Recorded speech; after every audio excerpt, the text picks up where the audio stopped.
একদিন আমরাও এরকম কি হয়ে যাব। এবার শোনেন প্রিয় ভাইয়েরা আমার, যারা যারা আছেন, কয়টা কারণে এই জমিনে ভূমিকম্প আসবে, আল্লাহর আযাবের মহড়া কয়টা কারণে আসে।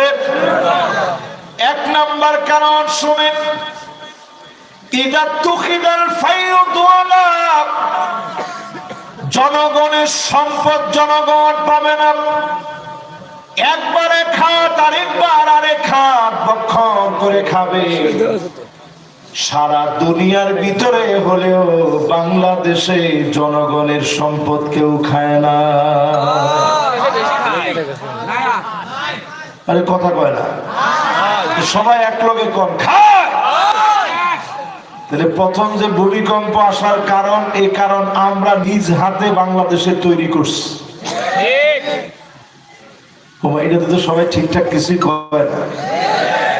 আজকে পরিষ্কার ভাবে জেনে রাখে, আপনার নেতা যদি আপনার ভোট পেয়ে নির্বাচিত হয়ে যদি আপনার সম্পদ মেরে খায়, এই কারণে ভিতরে ভূমিকম্প আসবে।